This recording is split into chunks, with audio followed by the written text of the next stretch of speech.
এই যে ধনুষ আকৃতিতে যে দেখা যাচ্ছে আমাবা রাম মন্দির, এখানে কিন্তু ফ্রি প্রসাদ দেওয়া হয়। মানে রাম মন্দির থেকে বেরিয়ে বা পথেই আপনি বেরোলেই এই আমাবা রাম মন্দির দেখতে পারবেন। এই আমাবা রাম মন্দির এখানে কিন্তু ফ্রিতে নিঃশুল্কে একদম আপনি প্রসাদ গ্রহণ করতে পারেন। রামলালার এই মুখচিত্র দারুণ লাগছে। অযোধ্যা এমন একটা জায়গা যেখানে কোনোদিন যুদ্ধ হয়নি, কিন্তু যুদ্ধ হয়েছে কিসের? ধর্মের যুদ্ধ হয়েছে। সেই ধর্মের যুদ্ধ লেগেছে 500 বছর। 1528 সাল থেকে এই যুদ্ধ চলছে। যবে থেকে বাবরি মসজিদ শুরু হয়েছিল তবে থেকেই সংস্কার শুরু হয়েছে। কিন্তু 22শে জানুয়ারি 2024 সালে সেই ধর্মের যুদ্ধ বিনাশ হলো এবং আমাদের রামলালা তার নিজের ঘরে নিজের গৃহে কিন্তু প্রবেশ করলো। জয় সনাতন, জয় শ্রীরাম।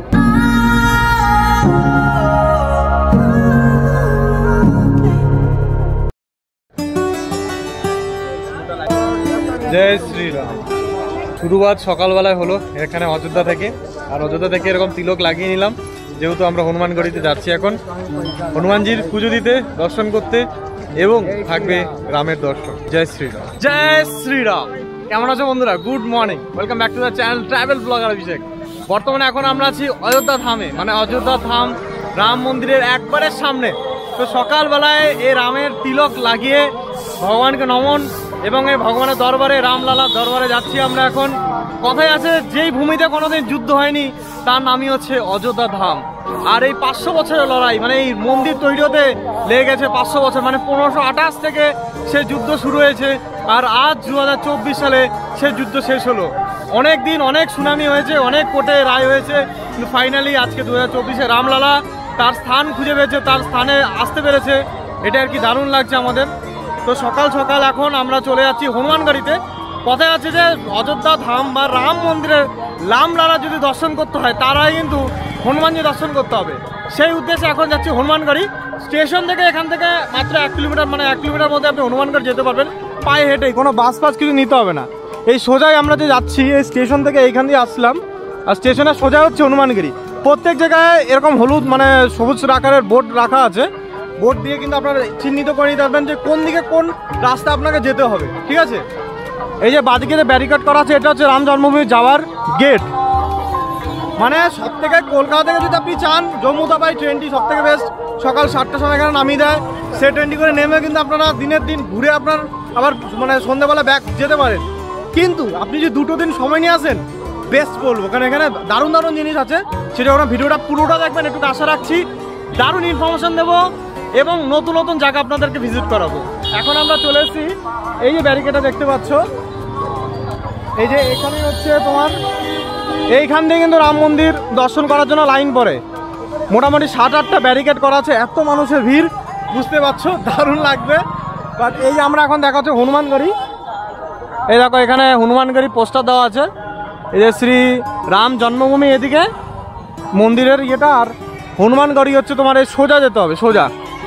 তো চলো আমরা বজরংবলীর নাম, বজরংবলী আমার মানে প্রভু, আমার আরাধ্যা। তো সেই আরাধ্যাকে পুজো দেবো, দেন তারপরে হনুমানজি মানে বজরংবলীর নাম নিয়ে আমরা চলে যাবো রামের দর্শন করতে। আজকে ভিড় দেখছো মানুষের, অজস্র ভিড়। কিন্তু শর্টকাট কিন্তু হনুমানগড়ি যেতে পারেন। এই যে এই সাইড দিয়ে যেতে হবে, এই সাইড দিয়ে আরও সাইডে কিন্তু প্রচুর মোড় রয়েছে, বাদিক দিয়ে আপনি যেতে পারেন চাইলে। বাট আমি রেকমেন্ড করে ভগবান দর্শন করতে এসেছেন যেহেতু, আপনি সোজা পথে যাবেন। সোজা গিয়ে বাদিকে যে রাস্তাটা পড়বে ওটা হচ্ছে মেন গেট। মেন গেটে দর্শন করলে আপনি কিন্তু হনুমানজি সঠিকভাবে দর্শন করতে পারবেন। এটা আমি রেকমেন্ড করবো। তো আমরা সোজা আপনাকে রেকমেন্ড করবো, জাস্ট 1 কিলোমিটার আপনার হাঁটতে হবে। 1 কিলোমিটার হেঁটে আপনি মেন গেট দিয়ে দর্শন করতে পারেন। তো চলুন। এখন আজকে সকালবেলা দেখছি চারিদিকে কার্পেট পাতা, বুঝতে পারছেন? মানে মানুষদের যেন পায়ে কোনো সমস্যা না হয়, যে খালি পায়ে মানুষ রামের লালার দর্শন করতে যাবে সেখানে যেন কোনো সমস্যা না হয়। প্রশাসন দেখো কি সুন্দর লাল কার্পেট পেতে দিয়েছে, সবাই খালি পায়ে দর্শন করছে, মানে করতে যাচ্ছে আর কি, তাই বলছি। তো সেটা খুব ভালো লাগছে আমার। এখানকার প্রশাসন যথেষ্ট ব্যবস্থা করেছে মানুষের জন্য, জায়গায় জায়গায় জলের ব্যবস্থা, জায়গায় জায়গায় খাবার প্রসাদ দেওয়া হচ্ছে, খুব সুন্দর। এখানে দেখতে পাচ্ছি প্রত্যেকটা দোকান দেখুন একই বোর্ডগুলো টাঙানো। আর এখানে সব কিন্তু লোকাল দোকান। এগুলো যে দোকানগুলো ভেঙে ফেলা হয়েছিল সেই দোকানগুলোকে পুনরায় কিন্তু সরকার প্রশাসন থেকে দোকান দেওয়া হয়েছে, সেই দোকানগুলো পুনর্নির্মিত করা হয়েছে, খুব সুন্দর। এটা কিছুটা দেখবেন আপনারা যদি অমৃতসর যেয়ে থাকেন দেখবেন সব একই প্লেট বোর্ডের গুলো। তো সেই রকম কিছুটা আমাকে ফিল দিচ্ছে এখানে যে সমস্ত দোকান আছে, প্রসাদের দোকানগুলো। দেখো এই সাইডও সেম। রাস্তাটা কতটা চওড়া, বেশ সুন্দর, অনেকটা বেশ আধুনিক বিষয়টা করেছে, সত্যি সুন্দর। এই যে এটা হচ্ছে মেন গেট, এই গেট দিয়ে আসছে আপনারা এইখানে দর্শন করতে পারবেন। এই যে হনুমানগড়ি মেন গেট, এই মেন গেট দিয়ে কিন্তু আমাদের হনুমানজি দর্শন করতে হবে। ওই যে মন্দিরটা দেখতে পাচ্ছেন ওটা হচ্ছে হনুমানগড়ি মন্দির, অনেকটা বড় লাইন দেখতে পাচ্ছেন। এই যে দেখতে পাচ্ছেন হনুমানগড়ি মন্দিরে যাওয়ার আগেই আমরা এই স্টলগুলো থেকে, যেখানে দোকান আছে এই দোকানগুলো থেকে 5টা করে লাড্ডু নিলাম, 50 টাকা করে নিল। আপনারা যদি চান 100 টাকার একটা নিতে পারেন। 100 টাকারটা হচ্ছে তোমার 13 পিস দেয়, তো আমাদের কম লাগবে তাই আর কি আমরা 50 টাকা নিলাম, 5 পিস দিল তোমার। এটা বেশ ভালো। আজকে যেহেতু মঙ্গলবার, খুব স্পেশাল দিনে কিন্তু আমরা বজরংবলী পুজো দিতে এসেছি। এটা কিন্তু দারুণ, আমরা সৌভাগ্যের দিন আর বলতে পারেন। তো 5টা লাড্ডু বজরংবলীকে চড়াবো, নিজের মনোকামনা করবো। তো চলুন হনুমানগড়িতে যাওয়া যাক। আছে রাম মন্দির দর্শন করার আগে, মানে রামলালা দর্শন করার আগে আপনার কিন্তু হনুমানজি দর্শন করতে হবে। মানে অযোধ্যার দ্বারপাল, অযোধ্যার সেনাপতি যে আছে সে হনুমানজি দর্শন আজকে আমরা করতে যাচ্ছি। আর প্রসাদ নিয়ে নিয়েছি এখান থেকে 50 টাকার লাড্ডু। আর লাড্ডু ভগবানকে চড়াবো, নিজের মনের আশা ভগবানকে বলবো। ব্যারিকেড দেখতে পাচ্ছেন, ব্যারিকেডের ভিতর দিয়ে যাচ্ছে। আর উপরে কি সুন্দর ইয়েগুলো করা, দারুণ লাগছে। কিন্তু চলে এসছি আমরা দুয়ারের গেটের, এই যে গেট, এই হনুমানগড়ির গেট। প্রসাদ নিয়ে নিয়েছি, দারুণ লাগছে আমাদের সত্যি। ও বহু বছর পর, মানে 3 বছর পর আবার ভগবানের দর্শন পাবো, সত্যি। থ্যাংক ইউ আপনাদেরকে এবং গডকেও।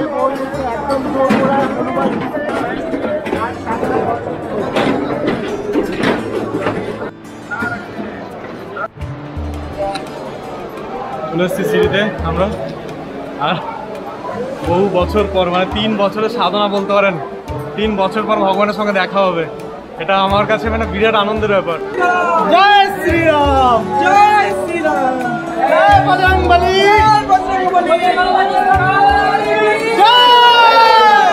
এই হচ্ছে আনন্দ বন্ধুগণ। ফাইনালি সেই দিন চলে এসছি।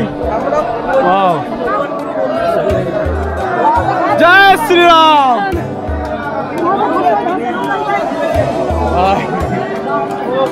পুরো হার্টবিট তর্মন করছে এবং মানে কি বল, বুক বম পুরো।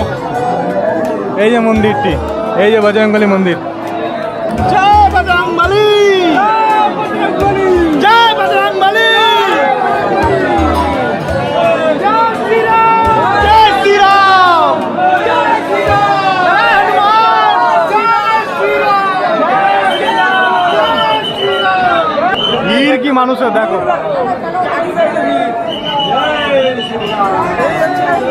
কথাই আছে না, ভগবানের থেকে ভক্তের নাম বেশি হয়, তাই এখন সেটাই হচ্ছে।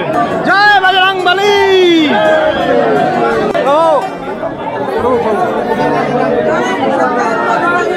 জয় বজরংবলী, জয়। ও ভাইয়া थोड़ा फूल दे दो भाई। पूरा फूल बड़ माला देखे। जय प्रभु, जय प्रभु, जय श्री राम, जय बजरंगबली। फाइनली पूजो दिलाम, एतोला माला पे गेलाम। वाह, जय प्रभु, जय प्रभु, जय बजरंगबली।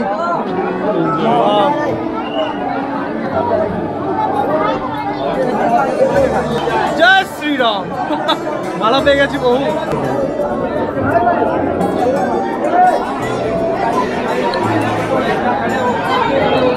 সত্যি দারুণ লাগছে, মানে এতদিনের অপেক্ষা, এতদিনের আনন্দ কোথায় জানো। সত্যি কেমন লাগলো ভাই? আমি শুধু ঠাকুরের মালা পড়েছি, ঠাকুরের দর্শন পাইনি এত ভিড়ভাট্টার জন্য। সত্যি সত্যি দারুণ, মানে 3 বছর ধরে আপনি মনে করছেন 3 বছর ধরে যদি আপনি ঠাকুরের দর্শন পাওয়ার জন্য আনন্দ থাকেন, আর সেটা মঙ্গলবার যদি হয়ে থাকে, এর থেকে বড় আনন্দ আর কি হতে পারে। সত্যি মন থেকে আনন্দ হয়ে গেল। তো চলুন এই মন্দির দর্শন করে আমরা আশেপাশে দেখিয়ে আমরা কিন্তু চলে যাব রাম মন্দিরের উদ্দেশ্যে। যখন রামের নাম করা হয় তখন কিন্তু হনুমানজির নাম করা হবে। কথায় আছে যে ভগবান শিবের 11তম রুদ্র অবতার হচ্ছে স্বয়ং এই বজরংবলী। রামের সেবা করার জন্য উনি রুদ্র অবতার নিয়েছিলেন ভগবান শিব। এই হনুমানগড়িতে কিন্তু বজরংবলীর মন্দির রয়েছে, আপনারা দর্শন করবেন আরামসে। কিন্তু একটা কথা বলে দিই, 7টা চিরঞ্জীবীর মধ্যে কিন্তু হনুমানজি মানে সেই নম্বরে রয়েছে 7টা চিরঞ্জীবীর মধ্যে। আর রামের নাম যখন আসে, রাম যখন গুপ্তার ঘাটে সরয়ূ নদীতে তোমার মানে জল সমাধি নিচ্ছিলেন, তখন কিন্তু হনুমানজিও চেয়েছিলেন জল সমাধি নিয়ে নেব, আপনি যখন থাকবেন না আমি কেন থাকবো। কিন্তু রামজি বলেছিল যে আপনাকে থাকতে হবে, তোমাকে থাকতে হবে, এই অযোধ্যা নগরীকে রক্ষা করতে হবে। তখন কিন্তু উনি রেখে গেছিলেন এবং জল সমাধির পরেও কিন্তু উনি এই অযোধ্যা নগরীকে রক্ষণাবেক্ষণ করেন। দুয়ারপাল বলা হয় এখানকার, বুঝতে পারছেন? সে দুয়ারপালের আজকে আমরা দর্শন করলাম। সত্যি আপ্লুত আমি, বহু বছর দিন বলে 3 বছর ধরে পরে দারুণ অনুভূতি করলাম। এটা কিন্তু সত্যি এক দারুণ আপ্লুত ব্যাপার। মন্দির এখানে দর্শন করতে পারবেন আপনারা, এই যে সোজা এখানে অনেক বড় ঘন্টা আছে কিন্তু বাজাতে দেয় না।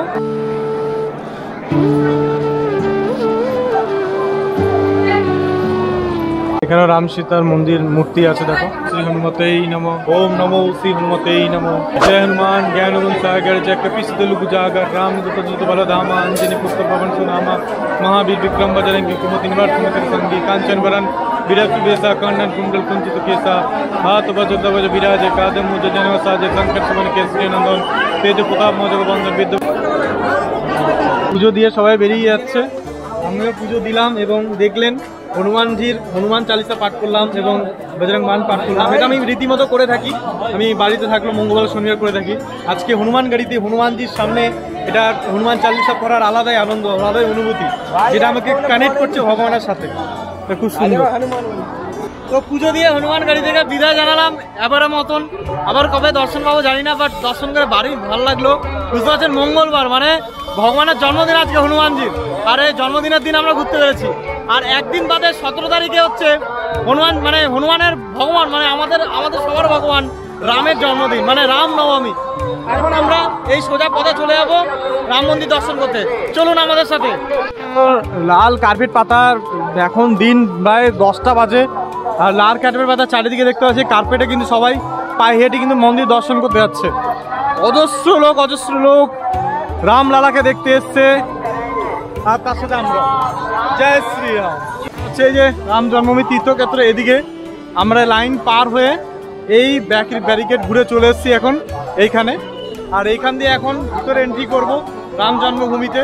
কতক্ষণ ক্যামেরা করতে পারবো জানি না, লকার হয়তো ফোন মানে ক্যামেরা ফোন রেখে দিতে হবে। তো যেটুকু পারছি তোমাদের দেখাচ্ছি। এই যে এখান থেকে কিন্তু দর্শন করতে অনেক বড় ব্যারিকেড দেখতে পাচ্ছ। ভালো লাগছে, এই এত বছরের যুদ্ধ, এত বছরের পরিকল্পনা সফল হলো। ভগবান রামের দর্শন আজকে আমরা করতে যাচ্ছি। আমরা এখন অযোধ্যা রাম মন্দিরের লাইনে একবারে হাঁটছি। এই ব্যারিকেড করা মন্দিরই ছিল, কিন্তু মন্দিরকে ভেঙে ফেলা ছিল 500 বছর আগে। বাবর 1528 যখন সাল ছিল, তখন কিন্তু বাবরের রাজত্ব ছিল এইখানে। বাবর তখন এটিকে আদেশ দেয় যে এখানে মন্দির ধ্বংস করা হোক। বাবরের যে তোমার সেনাপতি ছিল মীর তাসকান্দি, মানে হচ্ছে মীর বাকি নাম ছিল, সে মীর বাকি কিন্তু এই বাবরি মসজিদকে বানিয়েছিল এবং সেই বাবরি মসজিদকে নাম দিয়েছিল বাবরি মসজিদ। আর সে মসজিদের এই যে ধ্বংসাবশেষ, এই 500 বছর ধরে লড়াই চলেছে, 1528 থেকে আজকে 2024। এই এত বছর ধরে এত যুদ্ধ, এত মানে বলে নাকি শ্রীরামের যে চন্দ্র, এই অযোধ্যা ভূমিতে কোনোদিন যুদ্ধ হয়নি, কিন্তু ধর্মের যুদ্ধ হয়েছে। 500 বছর লেগে গেছে ধর্মের যুদ্ধে। এই যে মানুষের পরিকল্পনা, কত মানুষের রক্তবিন্দু ভাসিয়েছে এই অধিকার পেতে, হিন্দু মুসলিম সবাই মিলে। ক্যামেরা মোবাইল অ্যালাউ নেই, তো আমাদের এইখানে লকারে রেখে দিতে হবে সব কিছু। এই যে লকার বানানো আছে দেখতে পাচ্ছ। তো চলো এখানে লকারে মোবাইল ক্যামেরা সব রেখে আমরা যাব তোমার রাম মন্দির দর্শন। এই ব্যারিকেডে পরে যেতে হবে, এখানে ব্যাগপত্র রেখে দিতে হবে।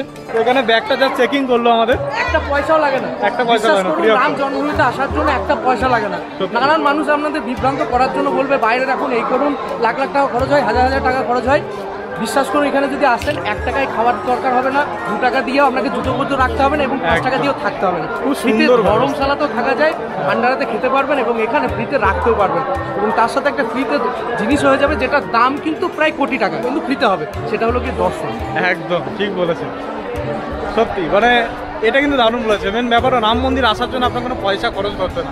বাইরে প্রচুর দালাল ঘুরে বেড়াচ্ছে, সেই দালাল থেকে হাত থেকে বেরিয়ে কিন্তু রাম মন্দিরে আসবেন, কোনো সমস্যা নেই। সব জায়গায় কিন্তু লকরুম সিস্টেম রয়েছে, সব ফ্রি অফ কস্ট। একটা বড় এরিয়া, এখানে আপনি বসতে পারবেন, রিল্যাক্স করতে পারবেন। বাইরে যা তুরুম গরম, সেই গরম কিন্তু এখানে লাগছে না।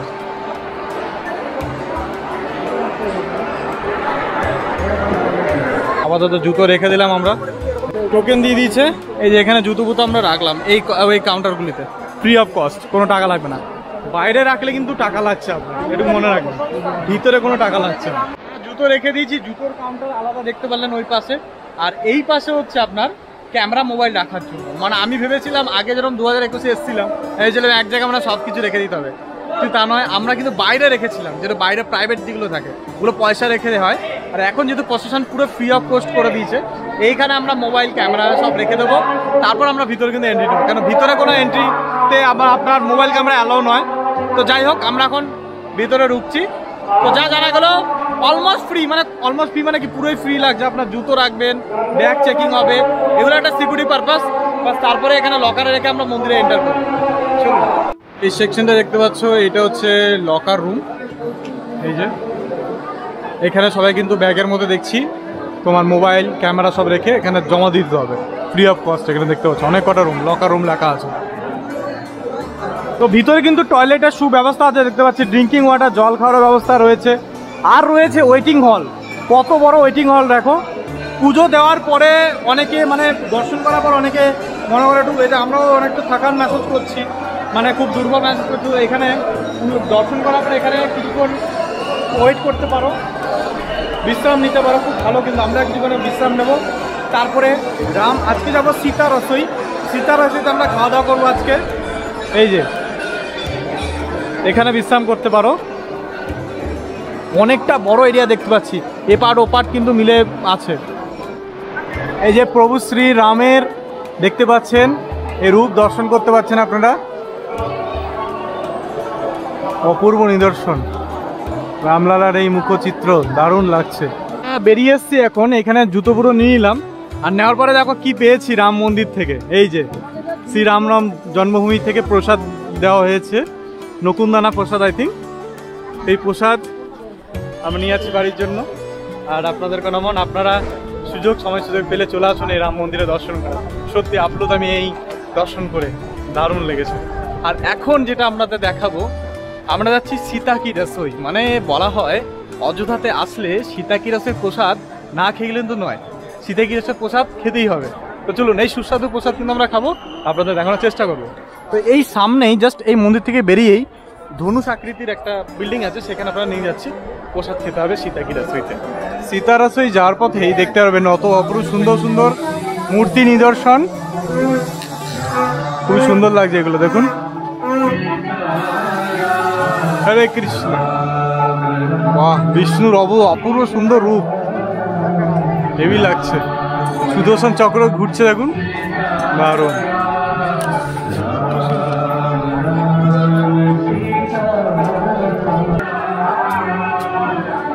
শান্তি শান্তি, সত্যি মানে এটা দরকার ছিল আমাদের।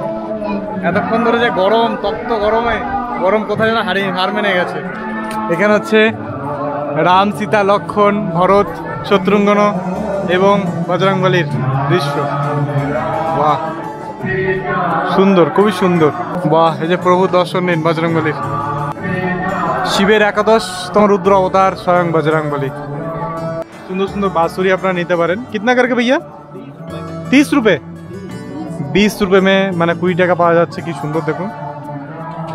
মন্দির দর্শন হয়ে গেল, সব ঠিক আছে, কিন্তু দুপুরে খাবারটা তো খেতে হবে। কোথায় খাবেন?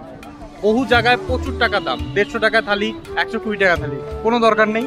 এখানে হচ্ছে সীতা কি রসই, আমাবার রাম মন্দির। এই যে নতুন মন্দিরটি তৈরি করেছে, এই যে ধনুষ আকৃতিতে যে দেখা যাচ্ছে আমাবার রাম মন্দির, এখানে কিন্তু ফ্রি প্রসাদ দেওয়া হয়। এই জায়গাটা মানে রাম মন্দির থেকে বেরিয়ে বা পথেই আপনি বেরোলেই এই আমাবার রাম মন্দির দেখতে পারবেন। এই আমাবার রাম মন্দির, এখানে কিন্তু ফ্রিতে নিঃশুল্কে একদম আপনি প্রসাদ গ্রহণ করতে পারেন। তো চলুন আমরা সে প্রসাদ অন্ন সেবন করি। সে আমাবার রাম মন্দিরের বাল্য রূপ রামের, এই দেখো বাল্য রূপটা খুবই সুন্দর, অপূর্ব অপূর্ব নিদর্শন। এই রাম রসই থেকে আমরা চিকেন পেয়ে গেছি। এখানে নাম, মোবাইল নাম্বার দিয়ে কিন্তু এই টোকেন ফিল আপ করে আপনারা রাম রসইতে, এই যে রাম রসই, এখানে কিন্তু খাবার পাবেন। নিচে টোকেনের নাম এবার জমা দিয়ে দিই আমরা। বেঙ্গল সে টোকেন পেয়ে গেছি, এরকম স্ট্যাম্প মেরে দেবে আপনাদের, রাম রসই লেখা আছে। এই যে এখানে কিন্তু লাইন দাঁড়িয়ে আমাদের প্রসাদ গ্রহণ করতে হবে। প্রসাদ বেশ সুস্বাদু, বেশ দারুণ খেতে। আশা করছি অযোধ্যার আশেপাশে যত হোটেল আসুক না কেন, এখানের মহাপ্রসাদ অপূর্ব, ফ্রি অফ কস্ট। মানে বুঝতে পারছেন, ফ্রি অফ কস্টে প্রসাদ একমাত্র অযোধ্যা রাম মন্দিরে পাওয়া যায়। বাইরে আপনার কোনো খাওয়ার দরকার নেই। চলুন এই টোকেন নিয়ে আমরা ভিতরে প্রবেশ করি। বাবা মন্দিরের লাইন দাঁড়ানোর আগে আপনাকে জুতো রাখতে হবে। জুতোর ব্যবস্থা হচ্ছে এইখানে পাশেই, জুতোটা রাখবেন।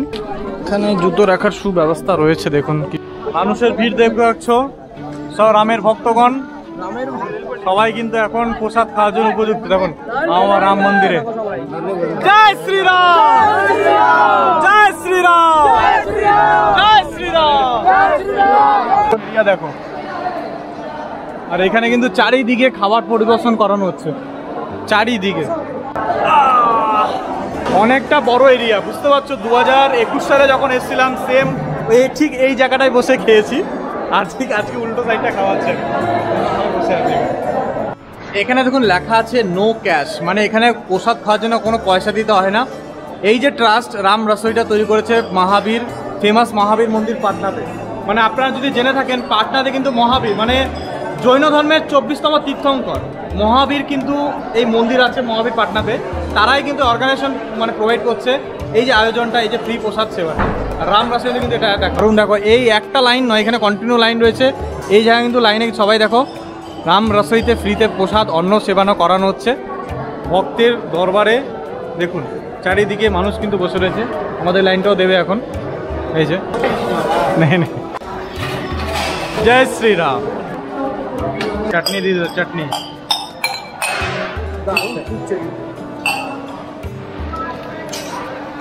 জয় শ্রীরাম। দেখতে পাচ্ছ ডাল ভাত দিয়েছে, লুচি, এখানে আলুর তরকারি, এখানে একটা পেঁপের তরকারি। তো দেখতে পাচ্ছেন আমাদের রাম রসোইতে পুরো সাজিয়ে দিল খাবারটা। এই হচ্ছে প্রসাদ, রাম রসের খাবার দেখতে পাচ্ছেন, দারুণ লাগছে। চলুন প্রসাদটা এবার শুরু করা যাক। জয় শ্রীরাম। পাপড় দিচ্ছে আবার, দেখো বাহ, 2 রকমের পাপড় দিল। আমরা প্রসাদ খেয়ে এইমাত্র জাস্ট বেরোলাম রাম রসোই থেকে, সত্যি অপূর্ব লাগলো। আমার মনটা জাস্ট কি বলবো, এত ভালো লাগছে যে খুব সুন্দর। মানে রাম মানে এই অযোধ্যা ধামেও যে এত সুন্দর পরিষেবা, এটা আমি 2021-ও খেয়েছিলাম, আর আবারও এসে সেম জায়গায় ভালো লাগলো। জাস্ট 2019 সাল থেকে এরা পরিষেবা দিয়ে যাচ্ছে মহাবীর এই ট্রাস্ট সম্প্রদায়, যারা রাম রসোইটা চালাচ্ছে। খুব ভালো লাগছে সত্যি বলছি। এখানে যারা আসবেন ফ্রি নিঃশুল্কে, কোনো পয়সা লাগবে না। যারা যারা অযোধ্যা ধাম দর্শন করতে আসেন তাদেরকে রেকমেন্ড করব যে রাম রসোইতে একবার ভিজিট করবেন। 3 বেলায় 4 বেলা এখানে খাবার প্রোভাইড করা হয় আপনাদের জন্য। তো এখান থেকে এখন আমরা যাব কাছে হচ্ছে দশরথ মহল। রাজা দশরথ ছিলেন রামচন্দ্রের বাবা, সেই দশরথ মহল আমরা দেখব এবং কনক ভবন দেব। কনক ভবন হচ্ছে মাতা সীতা ও রামের শ্রী রামচন্দ্র যখন বিয়ে হয়েছিল তখন রামচন্দ্রের সৎমা কৈকেয়ী ওনাকে দান করেছিলেন সেই ভবনটা আমরা দেখব। ছত্রপতি মহারাজ দশরথ জি কা রাজমহল, এটা হচ্ছে দশরথ জি রাজমহল বা বলতে পারেন শ্রীরামের বাল্য তীর্থক্ষেত্র। মানে শ্রীরামজি এখানেই জন্মগ্রহণ করেছিলেন এই দশরথ মহলে। আর এদিক দিয়ে কিন্তু শ্রীরাম জন্মভূমি যাওয়া যায় এবং চাইলে আপনারা রাম রসোই, যেটা আমরা এইমাত্র প্রসাদ খেয়ে আসলাম, এই রাম রসোই এখান দিয়ে যেতে পারেন। কিন্তু এই মন্দির মানে এই যে রাজা দশরথ মহল, এই রাজা দশরথ মহলে সবসময় খোলা থাকে, এখানে আমরা আসতে পারেন। ভিতরে আজকে অনুষ্ঠান হচ্ছে রামনবমীর জন্য, ভিতরে প্রবেশ করি আমরা। সূর্যবংশীয় রাজা দিলীপের পুত্র রঘু এবং রঘুর পুত্র অজ এবং অজের পুত্র হচ্ছে এই রাজা দশরথ। রাজা দশরথ তার রাজ্য কিন্তু এটাই, এটা প্রচুর একটা বড় মহল বলতে পারেন। চলুন আমরা ভিতরে যাই, সম্পূর্ণ ইতিহাস বলছি।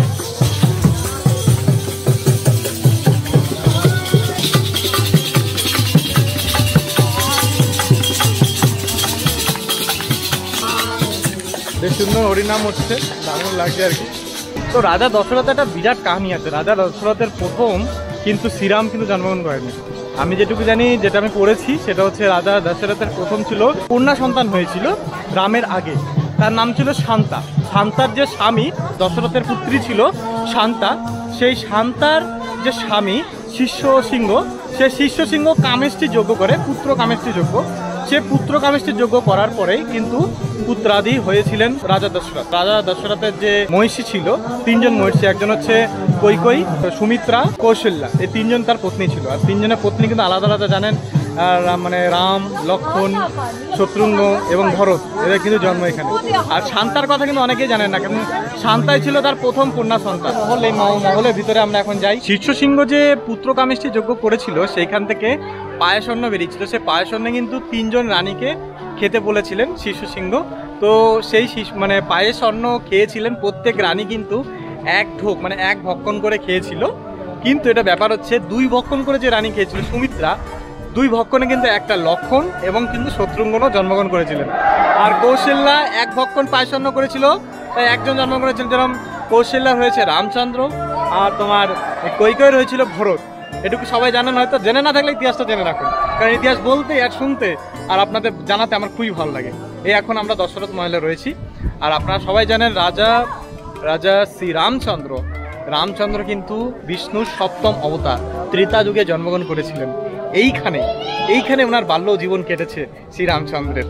সেই 7ম অবতার, বিষ্ণুর 7ম অবতার শ্রীরামচন্দ্রের বাল্যক্ষেত্র এই ভূমিতে কেটেছে রাজা দশরথ মহলে। সূর্যবংশী রাজা দশরথ মহল দেখতে পাচ্ছেন, রাজা দশরথের কত বড় মহল।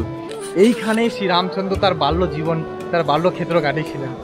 দারুণ লাগছে। এখন মন্দির অবশ্য বন্ধ হয়ে গেছে, 12টার সময় মন্দির বন্ধ হয়ে যায়, কিন্তু আপনারা আজ চাইলে দর্শন করতে পারেন। এখানে রাম, সীতা, ভরত, লক্ষ্মণ সহ যত ওদের আত্মীয় স্বজন আছে সবাই কিন্তু এখানে দর্শন করতে পারেন আপনারা তাদের।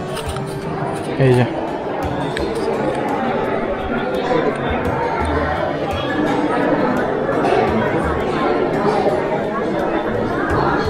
রাজা দশরথ মহল আমরা ঘুরে নিলাম এই সোজা। আর এই পাশে রয়েছে, এই সোজা যেতে হবে কনক ভবনে, তো লেখা আছে। চলুন এই সোজা আমরা যাই। কনক ভবনে দারুণ ইন্টারেস্টিং কাহিনী আছে, সেখানে কি আপনারা বলবো। রাস্তাটা বেরিয়ে আসলেন, এখানে হচ্ছে মারুতি নন্দন বজরঙ্গলির মন্দির। বজরঙ্গলি মন্দিরের পাশে এই কনক ভবনে অ্যারো দেওয়া আছে, এইদিকে আপনাদের চলে যেতে হবে। ব্যাস, সোজা গেলেই কনক ভবনের রাস্তা। মাত্র জাস্ট 2 মিনিটের মধ্যে হাঁটা পথেই কনক ভবন পেয়ে যাবেন। এই ভবনটি তৈরি করার উৎস হচ্ছে রাম সীতার যখন বিয়ে হয়েছিল, মানে বধূকে দেখার জন্য তো কিছু দিতে হয়, সেই বধূ দেখার মুহূর্তেই বলে নাকি রানী কৈকেয়ী সীতাকে এই ভবনটি দিয়েছিল থাকার জন্য, রাম সীতাকে। এই যে সেই ভবন, কিন্তু এই সময় মনে হচ্ছে মন্দির বন্ধ আছে। খুব সুন্দর মহল এটা। এই যে রাম জন্মভূমি ঘুরলে তুমি, এই রাম জন্মভূমি ঘোরার কি ইতিহাস, মানে ইতিহাসটা কি এখানকার? দেখো, এই রাম জন্মভূমির প্রত্যেকটা পাতায় পাতায়, প্রত্যেকটা রাস্তায় রাস্তায় কর সেবকদের বলিদানের ইতিহাস আছে, মানুষের 500 বছরের সংগ্রামের ইতিহাস আছে, এবং তার সাথে সাথে কিছু কন্ট্রোভার্সিয়াল কথা আছে, যেটা আমাদের প্রত্যেকটা সনাতনীদের জানা দরকার। এই রাম জন্মভূমিকে একটা সময় বাবরি মসজিদ বলা হয়। আচ্ছা, ঠিক আছে, 1940 সাল থেকে এই বাবরি মসজিদের ট্রেন্ড আছে। তাহলে তার আগে মসজিদ ছিল না? ছিল। সেই মসজিদ থেকে মসজিদ-ই জন্মস্থান বলা হতো। কেন জন্মস্থান? কার জন্মস্থান ভাই? বাবরিকে এখানে জন্মগ্রহণ করেছে, ওর বাবা করেছে, ওর 14 গোষ্ঠী করেছে, কেউ করে। তাজিকিস্তান থেকে এসছে ওরা। কোথা থেকে চলে এসছে তুই বলছে? জন্মস্থান। কার জন্মস্থান? কার জন্মস্থান? রাম জন্মভূমি, শ্রী রামচন্দ্রের জন্মস্থান। উনি এখানে আবির্ভাব হয়েছেন অবতার রূপে, বিষ্ণুর অবতার রূপে আবির্ভাব হয়েছেন, এবং এই জায়গায় প্রত্যেকটা গড় সেবক এবং প্রত্যেকটা ভক্তের রক্তের দাগ আজও আছে, যে তারা কিভাবে এই জায়গার জন্য তারা সংগ্রাম করেছেন। এবং তাছাড়া এখানে ভগবান শ্রী রামচন্দ্র বড় হয়েছেন, তিনি মর্যাদা পুরুষোত্তম যে আমরা বলি, তিনি মর্যাদা শিখেছেন তার বাবা মার কাছে, তিনি মর্যাদা প্রাপ্তি করেছেন। এবং তারপরে আমরা তার ইতিহাস কিন্তু আমরা নিজেরা বলি, এবং তার মতন আমরা হওয়ার চেষ্টা করি। হতে পারবো না, কিন্তু হওয়ার চেষ্টা করি, কারণ তিনি সত্য, তিনি সনাতন, এবং সেই সত্যের কারণে 500 বছর পর এই জায়গাটা একবার দেখাও। গঠন হয়েছে, সত্যি তাই। এই জায়গাটা তখন আবার হয়েছে, যেটা ইতিহাস সেটা এসেছে, যেটা সত্য সেটাই বারবার ফিরে আসবে। মুঘলরা কিন্তু আমাদের শুধু রাম মন্দির নয়, এটা ইতিহাস এখনো সাক্ষী আছে। তোমার বেনারসে সাক্ষী আছে, এবং মানে মথুরা তো সেম মন্দির ভেঙে কিন্তু মসজিদ তৈরি করা হয়েছে। মানে তোমাকে একটা কথা বলি, আমাদের বাংলায় 96টার উপর এরকম মন্দির হয়ে আছে যেগুলো এরকম ডিসপুট হয়ে আছে। ঠিক আছে, আচ্ছা তাই?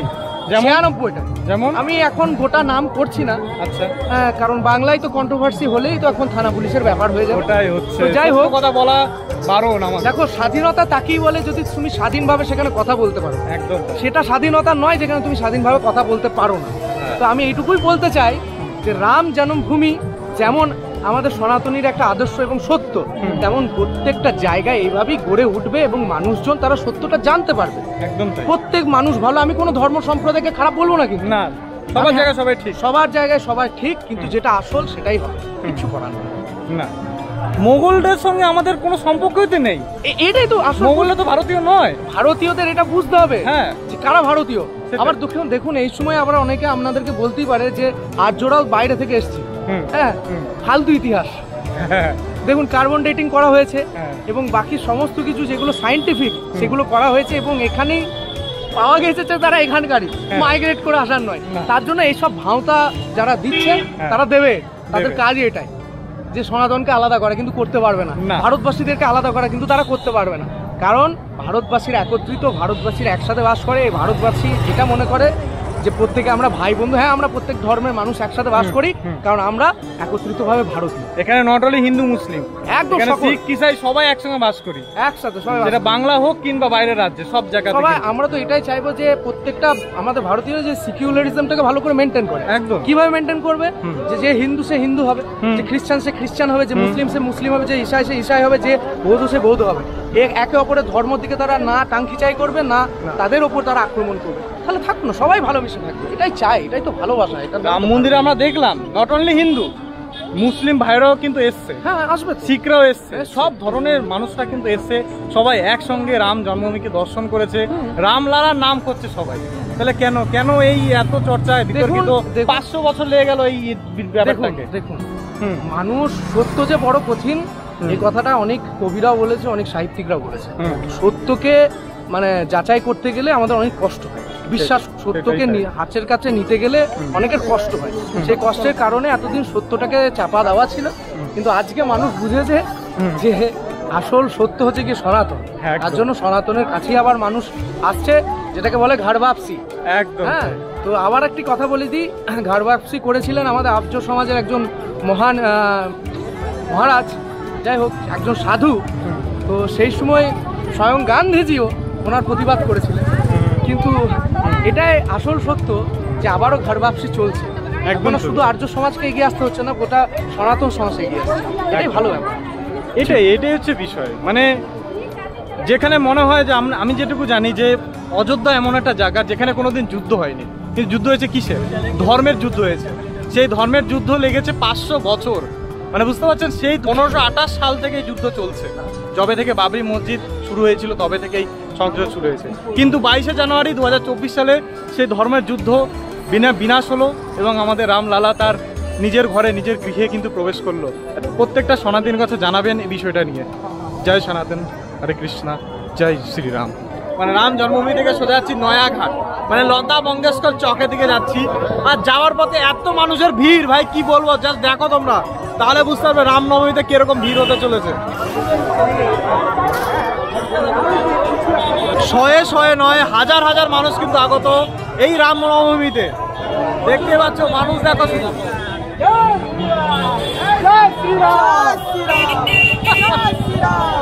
চারিদিকে একটাই নাম, জয় শ্রীরাম।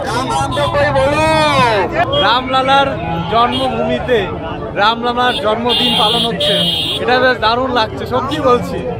আর আপনাকে আপনাকে সৌভাগ্যবান যে এই রামলালার এই জন্মভূমিতে আর রামলালার জন্মদিনের এই তিথিতে আমরা আসতে পেরেছি, এটা দারুণ যাচ্ছে, সত্যি বলছি। মানুষও বেশ খুশি, আমরাও বেশ খুশি, আর সেই খুশি আনন্দটা আপনার সঙ্গে তুলে ধরার চেষ্টা করছি আমরা।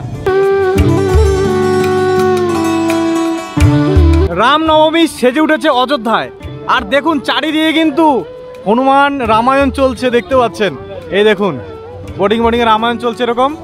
আর আমরা এখন নয়াঘাটের দিকে যাচ্ছি, মানে বলতে পারেন রাম কি প্যাডি এবং সরয়ু নদীর দর্শন করতে যাচ্ছি। আর এখানে একটা খেয়াল করবেন, এই দোকানগুলো সব কিন্তু একই বোর্ড টাঙানো, দেখুন একই কালারের, খুবই সুন্দর লাগছে। কিন্তু শুধু রেলওয়ে স্টেশন নয়, আপনি চাইলে বিমানে করে আসতে পারেন, তার জন্য কিছু ব্যবস্থা করেছে ইউপি সরকার। দেখুন মহারাজি বাল্মীকি ইন্টারন্যাশনাল এয়ারপোর্ট, যেটা অযোধ্যা ধামেই আছে, মাত্র 15 কিলোমিটার এখানে। মানে কলকাতা থেকে আপনি মাত্র 1 ঘন্টায় চাইলে কিন্তু অযোধ্যা ধামে আসতে পারেন এবং তারপরে ফ্লাইটে দর্শন করে আবার চলে যেতে পারেন। খুব দারুণ সুবিধা, এমন না যে আপনাকে 17 ঘন্টা 18 ঘন্টা জার্নি করে আসতে হবে। না না না না, ভুল ভাবছেন। আপনি এয়ারপোর্টে করে আসতে পারেন। এই যে মহারিচি বাল্মীকি ইন্টারন্যাশনাল এয়ারপোর্ট, সত্যি বলছি অযোধ্যার মতন এত নবনির্মিত মানে ইন্টারন্যাশনাল জায়গা আমি সত্যি দেখিনি। এমন মনে হবে সত্যি আপনি বিদেশে এসেছেন কিংবা আপনি একটা ফরেন কান্ট্রির মতন জায়গায় এসেছেন, এত ভালো লাগবে আপনার। কত বড় বিনা দেখো, এই হচ্ছে লতা মঙ্গেশকর চকে বিনাটা দেখো কি সুন্দর করে বানানো হয়েছে, দারুণ লাগছে, দারুণ। জাস্ট অযোধ্যা ধামে আসলে আপনারা এটা অবশ্যই দর্শন করবেন। রামকি প্যাডে যদি আসেন তার পাশেই রয়েছে কিন্তু লতা মঙ্গেশকর চক, খুব সুন্দর লাগছে। দেখতে পাচ্ছেন লতা মঙ্গেশকরের ছবি। এই লতা মঙ্গেশকরের স্মরণে কিন্তু এই বিনাটি এখানে বানানো এবং এর নাম দিয়েছে লতা মঙ্গেশকর চক। লতা মঙ্গেশকর হয়তো আজ আমাদের পৃথিবীতে নেই, আমাদের ছেড়ে চলে গেছে বহু দূরে, কিন্তু ওনার স্মরণ স্মৃতিতে এই বিনা বানানো এবং এই চকের নাম দেওয়া। তো এখন বন্ধুগণ আমরা যেখানে এসেছি এটা হচ্ছে রামকি পেড়ি বলে, আর এই সময় কিন্তু সন্ধ্যা আরতি হয়, ঠিক আছে, সরজু নদীতে। তো সন্ধ্যা আরতি আপনাদের দেখাবো। এই হচ্ছে বিকেলবেলায় রামকি পেড়ির দৃশ্য, সবাই কিন্তু স্নান করতে মগ্ন। এই যে দৃশ্য দেখুন, রাত্রেবেলা এখানে পুরো লাইটিং সেজে উঠবে একটু পরে, হেভি লাগছে। গঙ্গা আরতি অনেক দেখেছেন, কিন্তু সূর্য নদীর তীরে কি সন্ধ্যা আরতি দেখেছেন? সেই মৌকা হয়তো হয়ে ওঠে না সবার, কিন্তু এই 6 ইঞ্চি স্ক্রিনে বা এই 20 ইঞ্চি স্ক্রিনে আপনাদের দেখানোর চেষ্টা করব আমি এই সন্ধ্যা আরতিটা। চলুন দেখা যাক কিরকম হয়, দৃশ্যটা কেমন, সব কিছু আপনাদের সামনে তুলে ধরছি। গাছগুলোকে কি সুন্দর করে সাজিয়ে দেখো, ওয়াও, শানদার। নয়াঘাট এরিয়াটা কিন্তু সবসময় মানুষ জমজমাট, দেখুন চারিদিকে মানুষ খোলা আকাশের নিচে বসে আছে, সবাই কিন্তু বেশ দারুণ একটা জমজমাট ব্যাপার। চারিদিকে মানুষ আনন্দের সাথে আসছে। বেনারস, কাশী, বৃন্দাবন সবাই কিন্তু ধুমধামে মাতিয়ে যান, অযোধ্যা ধামে কিন্তু সে আনন্দ আছে। আপনার শুধু আসতে হবে, জানতে হবে, রামের এই আনন্দময় শহর অযোধ্যাকে ঘুরে দেখতে হবে। দেখছেন সন্ধ্যা আরতির প্রস্তুতি হয়ে গেছে অলরেডি, চারিদিকে কিন্তু ঘাটে ঘাটে কিন্তু শুরু হয়ে গেছে সন্ধ্যা আরতি। কিন্তু আমরা এখন ব্রিজের উপরে যাব, ব্রিজের উপরে গিয়ে দেখবো সন্ধ্যা আরতি। চলুন। আর এখানে কিন্তু দেখতে পাচ্ছি বোটিং করার কোনো সুব্যবস্থা আছে, আপনারা চাইলে সূর্য নদীর তীরে বোটিং করতে পারেন, খুব সুন্দর ব্যবস্থা দেখতে পাচ্ছি আমরা সামনে। ঘাটটা দেখো, জাস্ট অ্যামেজিং লাগছে, দেখো চারিদিকে মানুষের কোলাহল দেখতে পাচ্ছ। বাহ, চলো সূর্য নদীর তীরে আমরা সন্ধ্যা আরতি দেখার আনন্দটা আপনাদের দেখাই।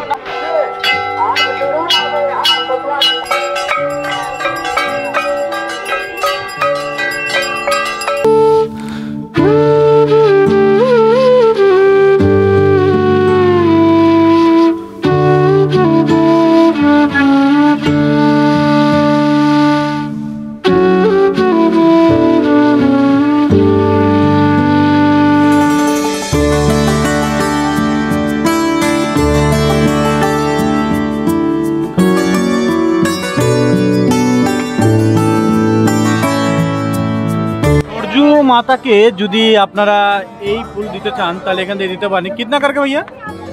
20 रुपए ये थाली में? আচ্ছা এক, আচ্ছা একটা প্রদীপের বাতি 20 টাকা করে, 20 টাকা করে আপনি নিয়ে সূর্য মাতাকে চড়িয়ে দিতে পারেন। আর এই রাতের সৌন্দর্য দেখো। আর আপনারা দেখলেন একটু আগে সূর্য মাতার এই সন্ধ্যা আরতি আপনারা দেখানোর চেষ্টা করলাম, কেমন লেগেছে অবশ্যই কমেন্ট করে জানাবেন। অযোধ্যা ধামে আসলে আপনারা দেখতে পারবেন নয়াঘাট, বহু ঘাট আছে কিন্তু নয়াঘাটের এই অপূর্ব নিদর্শন দেখো।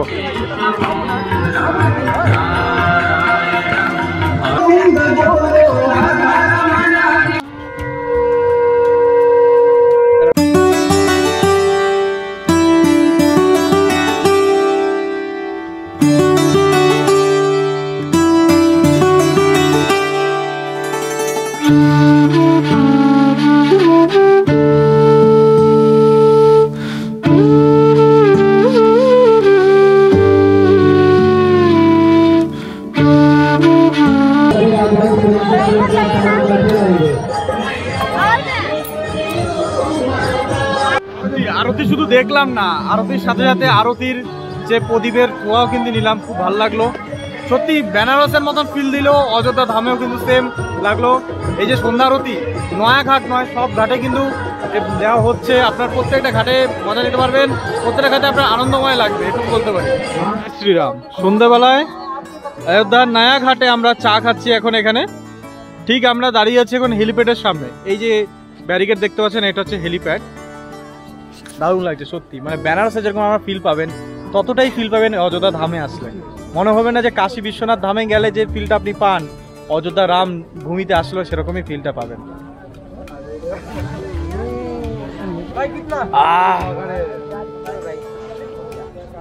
দারুণ, সুপার। সারাদিনের ক্লান্তি কোথায় যেন মিটে গেল চাটা খাওয়ার পরে।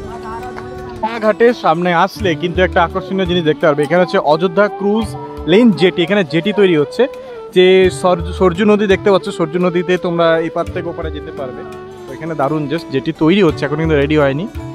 অযোধ্যা 2021 বা 22-এ কী দেখেছেন জানি না, আর 24 আসলে স্বপ্নই আপনার ভাববেন যে সত্যি অযোধ্যা রামলালা এই দর্শন করতে পারবেন এবং রামলালার এই গৃহস্থান অপূর্ব। এই যে এখানে ক্রুজ লাইন তৈরি হচ্ছে। তো এখন আমরা আছি অযোধ্যা ক্রুজ লাইনের জেটির কাছে। আর এইখানে দেখতে হচ্ছে গভর্নমেন্টে কিছু প্রপার্টি হচ্ছে, খুবই সুন্দর প্রপার্টিগুলো, দারুণ লাগছে। এখানেও চাইলে আপনারা কিন্তু থাকতে পারেন। এটা সম্ভবত অযোধ্যা হল্টের খুব কাছে, এটা অযোধ্যা হল্ট এই জায়গাটা। আমরা এখন আছি রামকথা জাদুঘর। এই ঠিক সামনেই দেখতে পাচ্ছ হোয়াইট বিল্ডিংটা, দেখা যাচ্ছে না এখন অন্ধকারে। এই যে তো এর সামনে রয়েছে ফুড ট্রাকগুলো রয়েছে যেখানে আইসক্রিম বিক্রি হচ্ছে। আর এখান থেকে আমাদের অনেকগুলো আইটেম পছন্দ হলো, তার মধ্যে আমরা নিয়েছি এটা মালাই নাকি বাদাম बादाम शेक নিয়েছি। দেখো और फालूदा रेडी। ऊपर वाला क्या है? ये कुल्फी फालूदा। नहीं ये वाला बादाम शेक বলে এটা। দেখে একবার ট্রাই করে কেমন টেস্ট হচ্ছে বাদাম শেক। দারুণ, বেশ ভালো কিন্তু।